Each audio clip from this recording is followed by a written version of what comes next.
শুধু গুরুত্বপূর্ণ না, অত্যন্ত কষ্টকর, বেদনাদায়ক। মানুষগুলোর অবস্থা দেখলেই আপনি বুঝতে পারছেন।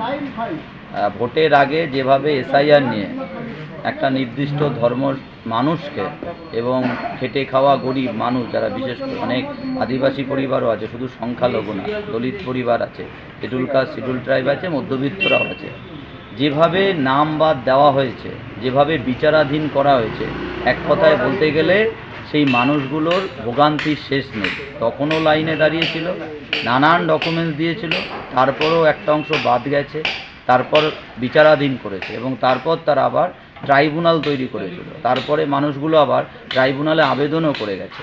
কিন্তু আজকে দেখুন, ভোট পেরিয়ে গেল, মে মাসের রেজাল্ট বেরিয়ে গেল, আজকে জুলাই মাসের শেষ হতে চলল, এই ট্রাইব্যুনাল কার্যত অকেজো হয়ে রয়েছে। আমাদের পার্টি সিপিআইএমের দাবি হচ্ছে এই ট্রাইব্যুনালকে দ্রুত কার্যকরী করতে হবে, একটা অকার্যকর ট্রাইব্যুনাল। এর কারণে মানুষগুলো একটা ডোমেস্টিক সার্টিফিকেট পাচ্ছে না, ডোমিসাইল সার্টিফিকেট পাচ্ছে না, একটা রেসিডেন্সিয়াল সার্টিফিকেট পাচ্ছে না, বিভিন্ন সরকারি যে প্রকল্প সেখান থেকে এরা বঞ্চিত হচ্ছে এবং এই আশঙ্কা তৈরি করানো হচ্ছে এবং স্বয়ং বিজেপির নেতারা, বিভিন্ন মন্ত্রী যে মন্তব্যগুলো করছে সেটা আগামী দিনে অত্যন্ত উদ্বেগজনক, যে আদৌ নাগরিক কি নাগরিক না, যে মানুষগুলো দিশেহারা। আমাদের পার্টির পক্ষ থেকে আমরা ধারাবাহিক, যেমন রাজনৈতিকগতভাবে বিভিন্ন প্রশাসনিক লেভেলে বলুন, বিডিও, এসডিও, ডিএম এবং কেন্দ্রের যে সদর দপ্তর সেখানে পর্যন্ত আমরা দরবার করছি, কিন্তু তারপরেও কাজ হচ্ছে না। তারপর আমরা কোর্টেও মুভ করছি। আমাদের অনেক লয়ার দেখবেন, বিকাশ রঞ্জন ভট্টাচার্য থেকে শুরু করে, সব্যসাচী থেকে শুরু করে, শামীম সাহেব থেকে শুরু করে অসংখ্য লয়ার, তারা প্রতিদিন মুভ করছে।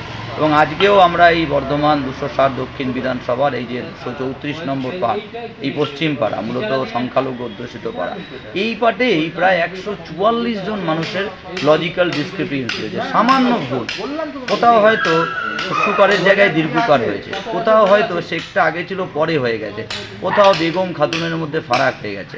কেউ 50 বছর ভোট দিয়েছে, দেখুন কেউ 42 বছর ভোট দিয়েছে। এই মানুষগুলো করবে কি? আমরা এই মানুষগুলোকে দুভাবেই পাশে থাকতে চাই।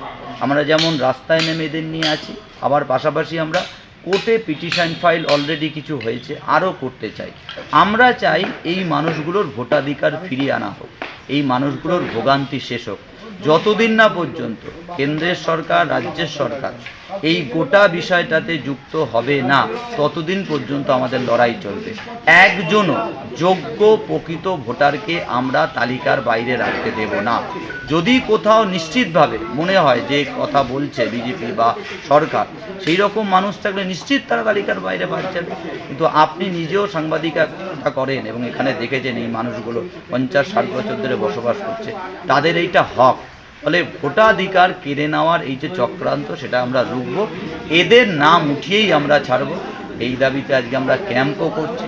অসংখ্য মানুষ আসছে রান্নাবাড়ি ছেড়ে দিয়ে, কারণ এই নাম নিয়ে গিয়ে আমরা এসডিওর কাছে জমা দেবো কাগজপত্র, যে দ্রুত ট্রাইব্যুনালকে কার্যকরী করুন এবং হাইকোর্ট পর্যন্ত আমরা যাব।